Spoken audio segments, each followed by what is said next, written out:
Yuk, Pak Yoda. Oh, enggak Pak ini saja. Pak Yoda dong, kan Oke, ini host. terima kasih. Assalamualaikum warahmatullahi wabarakatuh. Waalaikumsalam. Yang saya hormati kabit saya, Bu Kamisa, Pak Endi, Pak Salahuddin, Kak Ode, dan Pak Ya, Ferry. Mohon maaf mengganggu waktunya pada Sabtu pagi ini. Jadi, ya, menindaklanjuti hasil pertemuan kita kemarin tanggal 28 terkait tentang eh, pembahasan mengenai desa wisata. Karena ini sifatnya lintas sektor, ada beberapa topik ataupun obrolan kecil yang perlu didiskusikan bersama ya. untuk rencana tindak kita ke depan. Lalu karena ini rencanakan kita selesai sebelum jam 12, langsung saja ke topiknya saya serahkan ke Pak Endi untuk menyampaikan poin-poin yang perlu kita bahas bersama. Pak Endi, saya persilahkan. Baik, terima kasih Pak Yoda. Selamat pagi Bu Kamisa, Pagi, Pak. Ibu Oda yang sudah Oh, bergabung. ada Bu Oda juga, Bu Oda. Ya, terus Pak Salahuddin dari Pemdes. Oh, ya. Kemudian Pak Ferry mewakili ketua jurusan Pak Bayu yang mendadak harus ke Jakarta karena ibunya sakit. Jadi diwakili oleh Pak Ferry. Pak Ferry adalah sekretaris jurusan arsitek Polnet. Baik, Bapak Ibu, ada dua hal yang akan saya bicarakan dan mungkin mengambil waktu sedikit lama. Pertama adalah terkait dengan yang dikatakan Pak Yoda tadi, terkait dengan konteks, karena uh, pertemuan Zoom ini atau paparan Pak Yoda, apa istilahnya Pak Yoda? Mandiri apa? Riset mandiri, Pak. Riset mandiri ini akan sering akan sering berlangsung baik secara Zoom online maupun secara nyata. Ya. Terus kedua, menjadi menarik kenapa yang berkumpul harus mewakili 5 OPD maupun akademisi, dan akademisi ini arsitek. Nah, jadi pertama yang bisa saya ungkapkan adalah kita bicara bagaimana perencanaan pembangunan berbasis kawasan. Jadi kalau kawasan ini selama ini melekat dengan TU atau tata ruang, nah sekarang karena yang ditawarkan adalah di pesisir dan kelautan, otomatis DKP atau kelautan yang hadir. Selamat pagi Bu Nuni, Pak Yoda, Bu Nuni udah datang. Betul, Pak. Pak, Oke. maaf Bu telat. Nuni, Ya, Pak. terima kasih sudah hadir. Di sini ada Bu Kamisa dari Bapeda, Ya. Ibu Ode dari Pariwisata, kemudian Pak Salahuddin dari Pemdes, dan Pak Ferry dari Sekretaris. Jadi kita langsung saja Bu Nuni ya. Ya, silakan Pak. Nah, mungkin saya sedikit cerita historis, Pak Yoda, ingetin saya kalau kepanjangan 20 menit. Saya punya ide ketika pertama kali diundang Pak Yoda untuk acara paparan mahasiswanya Ibu Nuni di Bapeda. Waktu itu terkait mangrove di Kuburaya, Pak Yoda ya. Ya. Dan di situ yang hadir ramai, fisik ya, ketemu langsung, ada dari provinsi, ada dari akademisi, dan kemudian ada dari Kuburaya, Pak Bimo dari Bapeda segala macam. Saya terkesan dengan kontribusi mahasiswa meskipun hanya magang, karena mereka bisa membuat beberapa produk yang mana menurut saya kalau dikerjakan oleh staf kantor itu entah kapan dan tidak seimpresif yang dilaksanakan oleh mahasiswa magang. Artinya di sini kita membutuhkan peran atau kontribusi dari pihak lain yang sama-sama memiliki kepentingan dalam lokus dan kegiatan yang sama, dan ketika dikerjasamakan hasilnya lebih optimal. Nah, sehingga ketika saya pulang ke kantor, saya langsung dapat ide untuk menyebut ini dengan kasih saya, staf saya, termasuk Ibu Kadis, bagaimana kalau setelah kesan saya di Bapeda itu, setiap produk yang kita sedang rencanakan di DKP, terutama di kelautan khususnya, bisa melibatkan jejaring atau mitra lain. Selama ini kan kita di DKP sudah dibantu banyak dengan LSM, misalnya dengan WWF atau segala macam, dan mereka bisa memberikan data series, laporan, pembinaan penduduk kepada DKP, dan itu kita jadikan produk bersama. Sehingga waktu itu kita belum terpikir masalah MOU dengan PKS ya. Ini saya meluncur kembali ke tahun 2018, artinya 3 tahun yang lalu. Dan kemudian setelah melihat produk spasial atau produk gambar dari mahasiswa magang Politeknik, saya yakin, Pak Indi, mohon izin. ah, Ini sambil saya tayangkan. ini kan? Nah, ini Iya, ya. iya, iya. Ini saya lihat. Dan saya yakin bukan hanya DKP nantinya yang penting, DKP dan Bapeda, tapi juga Bu Oda dari pariwisata, kemudian Pak Salafuddin dari desa akan membutuhkan produk yang sama. Nah, gambar-gambar seperti ini, Bu Oda, kapan bisa gambarnya coba di kantor? Nah, keren kan? Bu Kamisa mungkin baru lihat ini juga ya? Baru Pak. Nah, saya bilang kapan-kapan DKP bisa bikin kayak begini, entah dari kabitnya atau stafnya, nggak akan. Nah, di lain pihak, mahasiswa punya kemampuan, punya waktu, punya minat, punya mungkin keinginan, perencanaan, segala macam, dan dia butuh mainan. Nah, mainan itu ada di kita, di provinsi. Nah, sehingga artinya yang saya tawarkan di sini adalah selanjutnya bagaimana kita bekerja sama, dan ternyata setelah 3 tahun itu saya berpikir langkahnya masih sangat panjang. Karena kalau bicara MOU atau PKS, kita harus bekerja sama dengan sesuai tupoksi adalah di Biro Pemerintahan. Nah, ketika saya ngomong dengan Ibu Yuslinda, masih Kepala Bapeda 3 tahun yang lalu, waktu itu saya ketemu dengan Pak Yoda juga masih di Biro Pemerintahan tempo hari, akhirnya saya kenal dengan namanya Fuad. Pak Endi, permen turunan PP kerjasama belum ada di Indonesia. Nah, karena permennya tidak ada, otomatis pergubnya tidak ada.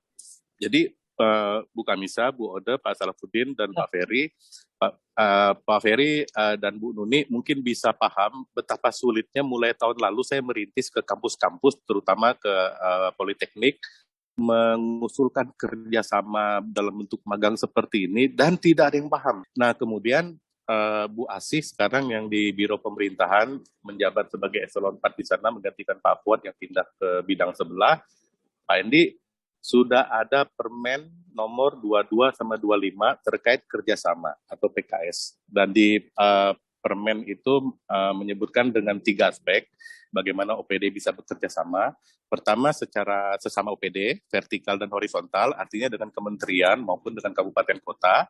Kedua, dengan pihak ketiga di sini adalah dengan swasta, dengan akademisi maupun dengan LSM, artinya dengan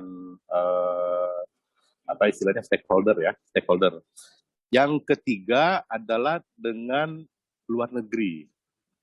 Nah, kita fokus kepada yang kedua dan pertama. Pertama artinya begini, ketika nanti di darat maupun di laut, kita fokus ke laut saja lah ya, pesisir ya, karena DKP tidak ada PU di sini. Mungkin Bu Kamisa mewakili PU sementara ini. Ketika berbicara wilayah kelautan di kabupaten kota, 0 sampai 12 mil adalah kewenangan provinsi, karena kabupaten tidak lagi punya laut, tapi di situ ada masyarakatnya. Dan masyarakat itu adalah milik kabupaten. Iya. Nah, ini kan saling beririsan nih. Wilayah kewenangannya milik provinsi di laut dan pulau-pulau kecil termasuk sebagian pesisir, tapi pelakunya atau penggunanya adalah milik kabupaten. Kan jadi rancu ini. Dan ini pun ketika saya ngomong sama orang Bangda, waktu masih zaman Pak Henry, dia pusing. Iya ya, kok kayak nanggung-nanggung ya, ngasih wilayahnya, tapi orang sama kelakuan, sama aktivitasnya, sama aspek pemerintahannya itu milik kabupaten. Kan jadi kayak bentrok akhirnya. Yang jadi korban nanti apa? Perizinan, investasi, retribusi, dan seterusnya. Itu jadi repot. Nah, kemudian saya berpikir, Pak Henry, bagaimana akhirnya dikenalkan dengan Pak Joni dari Direktur WWF di pusat, bagaimana menghubungi Pemdes atau desa tertinggal atau segala macam, supaya dalam konteks pemberdayaan masyarakat melibatkan peraturan desa. Nah, disinilah Pak Salafuddin kemudian nanti akan berperan bagaimana kegiatan dari provinsi yang melibatkan pihak ketiga, kemudian lokusnya ada di kabupaten kota, tapi tidak melibatkan mereka, tapi langsung ke kadesnya. Kades sebagai pemegang otoritas penuh, bukan Pak Camat tapi kadesnya segala macam. Dan Kades itu uniknya lagi di Kalbar ada satu yang berada murni di Pulau Lemukutan. Nah, sesuai dengan jabatan nomenklatur saya, Kepala Bidang Kelautan, Pesisir, dan Pulau-Pulau Kecil.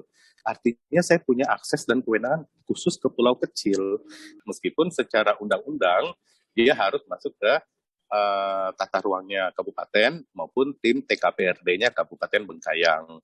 Tapi karena nomenklatur jabatan saya adalah kepala bidang pulau-pulau kecil, berarti saya berkepentingan di sana. Karena pertimbangannya begini, Ibu Kamisa, Bu Oda, Pak Salahuddin, dan Pak Ferry, Bu Nuni, Pak Yoda, ketika masyarakat di pulau kecil kita pisahkan antara kehidupan di laut sama di daratnya, itu tidak mungkin. Karena bagi masyarakat di pulau kecil, biasanya otomatis kehidupannya berasal dari laut. Entah sebagai nelayan, entah sebagai tangkap pasif misalnya lewat bagan, ataupun lewat jasa. Jasa itu bisa jasa snorkeling, diving, BMKT, dan kemudian di daratnya baru untuk pemukiman dan seterusnya. Jadi tidak ada satupun aspek kehidupan mereka yang di darat yang bisa lepas dari laut. Artinya terjadilah integrasi antara kehidupan laut dengan di darat. Nah, sekarang tidak mungkin juga memisahkan antara pola ruang yang ada di darat dengan di laut. Misalnya di lautnya, di depannya rencana lahan budidaya rumput laut, tapi di atasnya adalah dibikin investasi hotel. Seperti hotel di Bali kan, kita lewat depan pantai hotelnya saja sudah, maaf Pak, kata Satpam, bisa lewat jalan lain karena ini sudah milik hotel, sekarang di depannya ada rumput laut, kan nggak mungkin. Jadi harus integrasi. Nah, sehingga artinya melalui kewenangan kita yang ada di provinsi dan menyeluruh sampai ke pulau-pulau kecil, ini harus kita berdayakan secara provinsi dulu. Nah, terakhir, lalu kenapa Ibu Oda atau para wisata yang terlibat? Saya ingin memberi diversifikasi bahwa Bu Nuni sudah tahu setahun terakhir saya ketika Zoom dengan pusat atau dengan siapapun selalu bicara bahwa tidak semua pendapatan atau status masyarakat di laut dan di pantai itu adalah nelayan. Memang mayoritas masih nelayan dan saya juga wajib memberi profesi nelayan agar berkesinambungan karena itu adalah salah satu jati diri. Tidak ada nelayan yang di darat, nelayan harus di laut. Tapi nelayan juga berhak hidup layak karena begini Ibu, Bapak, dalam 1 tahun 12 bulan mereka belum tentu bisa panen atau hasil selama 12 bulan non-stop. Mungkin efektif mereka hanya bisa bekerja atau melaut itu 9 bulan. 3 bulan sisanya adalah alam. Entah karena ombak, entah karena pacaklik, entah karena gelombang tinggi, dan seterusnya segala macam. Nah, mereka butuh diversifikasi. Salah satu diversifikasi yang paling netral berbasis alam adalah jasa. Jasa turis, ekowisata, berbasis ekowisata.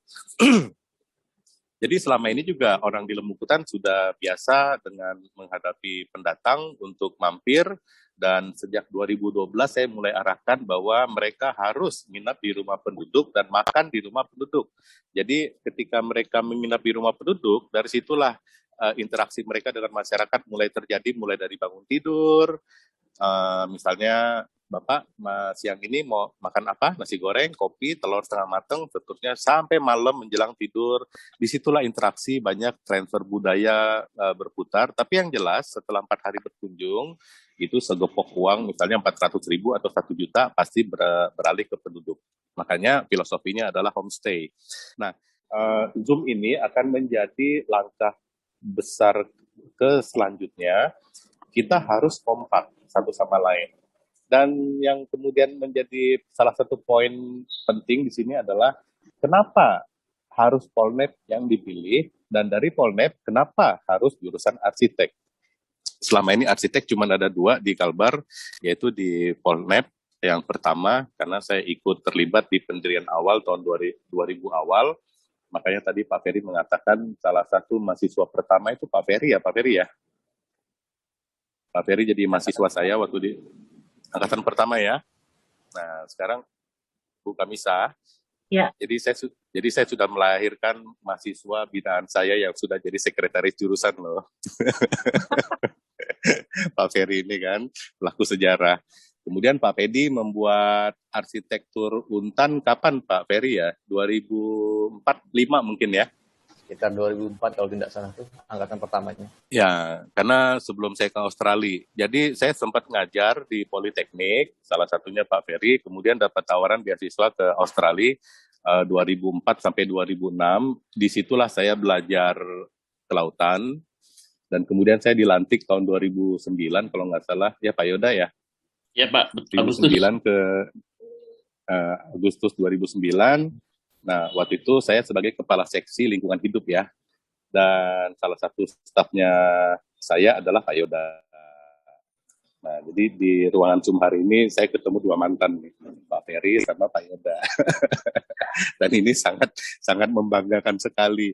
Nah, kebanggaan seperti inilah yang coba kita pupuk ketika mahasiswa magang itu bisa terlibat dalam kegiatan kita, baik di kegiatannya saya di RPZ namanya kawasan konservasi, terus di kegiatannya Ibu Kamisa yang sudah diatur dengan Pak Yoda, dan kemudian kegiatannya Pak Salahuddin di perdesaan, bahwa setiap kepala desa akan terlibat penuh dalam semua penyusunan apa yang sedang kita bicarakan. Jadi saya merasa penting atau wajib kulunungun istilahnya atau izin dengan Pak Salahuddin bahwa ketika kami melibatkan para kepala desa di dalam proses perencanaan maupun interaksi dengan mahasiswa dan seterusnya, itu Pak Salahuddin atau dari Pemdes wajib tahu supaya matching, begitulah istilahnya kan. Nah, terakhir, ketika kami membawa mahasiswa untuk bertemu kepala desa di lokasi di pesisir dan pulau-pulau kecil, dan kemudian bicara mengenai jasa apa yang bisa mereka manfaatkan untuk memberdayakan hidup atau pendapatan, saya fokus kepada jasa. Jasa itu adalah turis.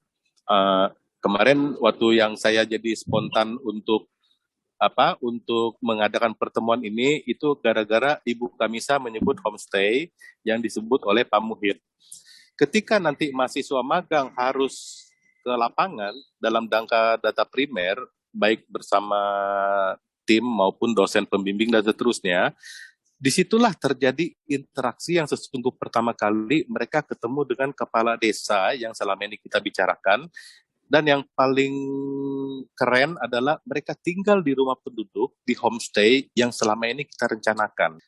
Bu Nuni waktu itu kirim video lewat WA, ternyata semua penumpang yang ada di speed menuju Lemukutan, mulai dari ketiga mahasiswa sampai Bu Nuni, termasuk bawa suami, itu sama sekali belum pernah ke laut, belum pernah ke pulau, belum pernah ke Lemukutan. Jadi ketika videonya dikirim ke saya, Pak Endi, kami sedang ke Lemukutan. Itu saya kayak mau nangis loh. Itu kayak saya lihat anak saya dapat hadiah apa gitu ya.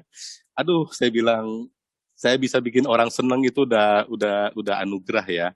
Dan menurut saya pesan-pesan seperti ini wajib menghiasi esensi bekerja sama kita, bahwa yang sedang kita kerjakan ini bersama banyak pihak ini adalah sebetulnya memang mulia gitu loh. Pertama, membuat orang senang, ya, kepala desa tiba-tiba jadi senang, dapat anugerah. Pak ini mau bikin apa ini? Karena begini Bapak Ibu, ada yang menarik juga nih. Saya wajibkan Pak Kades menunggu Ibu Nuni dan tim, dan Bu Nuni juga ketika sampai pertama kali ke pulau wajib ketemu Pak Kades untuk memberi sebuah kebudayaan baru bahwa setiap tamu yang keluar masuk wajib lapor, yang selama ini tidak pernah. Jadi Kades juga kalau saya tanya, itu siapa Pak Kades? Nggak tahu, saya juga nggak tahu. Jadi yang keluar masuk tuh lewat-lewat aja gitu loh. Tidak tercatat, tidak dikenal, tidak terdata. Ya minimal menulislah 1 kali 24 jam lapor, dan itu adalah merupakan sebuah hal yang wajib. Kan Pak Salahuddin seperti itu ya. Jadi yang lucu begini, ketika Bu Nuni baru datang, sementara itu ada rombongan dari MIPA yang jauh lebih besar, Ibu Warsidah ya, membawa 40 mahasiswa lagi magang juga pada saat yang sama, dan lagi ngobrol dengan Pak Kades. Terus saya bilang sama Bu Warsidah, nanti gabung sama Bu Nuni supaya daftar, catat, mengisi buku tamu sama-sama. Terus Bu Warsidah jawab pakai WA, Pak Endi, Pak Kades barusan izin menghilang, dia bilang, Bu, maaf, saya ada tamu, saya harus nyambut. Terus saya langsung bilang begini, lah, Bu Warsidah bukannya tamu, kan kalian sama-sama tamu di sana, kenapa mesti dibeda-bedain? Jadi kalau Bu Ode wisata mau bicara 3A misalnya kepada kepala desa, jangankan bicara 3A, cara menerima tamu, mengantar tamu saja yang proper gitu loh ya, yang pantas mereka tidak paham. Nah, sekarang jika tamu tidak terdata, bagaimana tamu itu bisa dialokasikan untuk menginap di tempat di pulau itu? Karena memang fakta, ketika Bu Nuni akhirnya mau menginap di sana, tempat di Teluk Cina mendadak penuh sama mahasiswa 40 orang dari MIPA itu segala macam. Nah, itu kan crowded berarti. Jadi bagaimana kita bisa membuat interaksi yang real, kemudian merencanakan bahwa kapasitas atau daya dukung maksimalnya sekian, atau desa pesisir mana yang butuh pasokan informasi sehingga mereka tidak kesepian, sudah bikin homestay tapi tidak laku-laku, disitulah kita kasih stressing untuk mahasiswa magang sehingga jadi rame. Nah itu kan perlu sebuah informasi dan kerjasama yang simultan kan seperti itu. Nah, jadi ketika homestay menjadi salah satu fakta yang memang harus mereka dapatkan, karena begini, Bu Kamisa, kita selalu mengatakan bahwa apapun perencanaan kita, yang penting adalah masyarakat tambah sejahtera. Betul. Itu saja, apapun bagaimana caranya. Iya. Nah, kedua, sebagai konservatoris atau sebagai orang berwawasan lingkungan, kita punya pendapat yang sama bahwa alam kita di tempat itu tahun depan lebih baik daripada tahun ini. Nah, ini nanti saya akan kepung dengan IKPLHD atau Indeks Kesehatan Lingkungan Hidup di LH. Kita harus matching karena mereka setiap tahun mengumpulkan indeks itu database berbasis data primer supaya bisa memberi indikasi bahwa tahun ini lingkungannya Pak Gubernur, terutama yang ada investornya, itu lebih baik atau lebih jelek dari tahun lalu. Bagi perusahaan atau pihak ketiga yang bisa membuat lingkungan menjadi lebih baik, termasuk masyarakatnya, dikasih reward. Nah, kan mendadak hal-hal yang elegan seperti ini jadi terbuka. Jadi bukan hal yang sulit lagi. Kita semua jadi tidak ada sekat lagi, tidak ada sungkan lagi, karena yang sedang kita bicarakan adalah masyarakat kita yang ada di lokus itu. Karena Kalbar pada dasarnya tidak punya masyarakat. Betul. Nah, dan kemudian terakhir, setelah dengan kerjasama dengan Politeknik ini hanya baru embrio master plan. Kenapa dengan arsitek? Karena mereka lah yang bisa memberikan impresi lewat produk mereka melalui gambar 3D, lewat SketchUp, sampai ke masalah tracking, GIS, koordinat, dan seterusnya. Tapi kemudian selanjutnya, untuk mengisi gambar-gambar itu, kita butuh keahlian lain. Misalnya dari anak mahasiswa Fakultas Ekonomi, Fakultas Hukum, Fakultas Bahasa Inggris. Saya bahkan sudah bercita-cita lewat anak Bu Nuni, namanya Yuli, ada salah satu pulau saya di Bengkayang namanya Pulau Kabung, akan saya khusus jadikan pulau sains atau pulau ilmu pengetahuan sebagai hadiah saya kepada para akademisi atau perguruan tinggi, dan itu belum ada di Indonesia. Satu pulau khusus untuk pengetahuan. Jadi kita dirikan semacam mercusuar tinggi atau menara, itu bisa multifungsi, bisa sebagai transmitter, receiver, pemantau, navigasi, dan seterusnya di Pulau Kabung. Anggaplah dia menghadap ke Laut Natuna itu, dan dari situ dia bisa memantau kualitas udara, kualitas darat, maupun kualitas air. Para saintis dari seluruh Indonesia, bahkan seluruh dunia, base camp di situ. Dari WHO, dari LIPI, LAPAN, BATAN, seluruh dunia. Artinya, penduduk kampung situ harus siap dengan para pendatang asing yang mungkin akan tinggal 3 bulan sampai 3 tahun. Saya sudah ketemu dengan bukan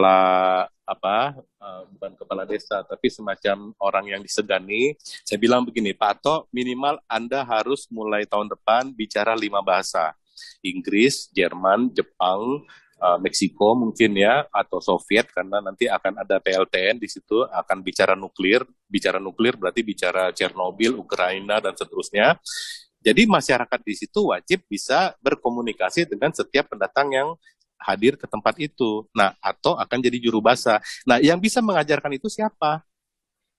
Nah, itu bukan orang Bapeda, bukan orang DKP yang mikirin, bukan orang pariwisata, Bu Ode, bukan orang perdesaan.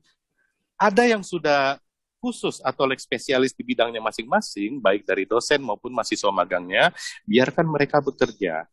Nah, terakhir, saya agak terenyuh waktu lihat kemarin siswanya Pak Yoda, Dani sama IP, menjadi tidak bisa menjawab semua masukan maupun pertanyaan, padahal itu Rata-rata yang kita ungkapkan ke mereka bukan pertanyaan sebetulnya, tapi masukan atau retorika.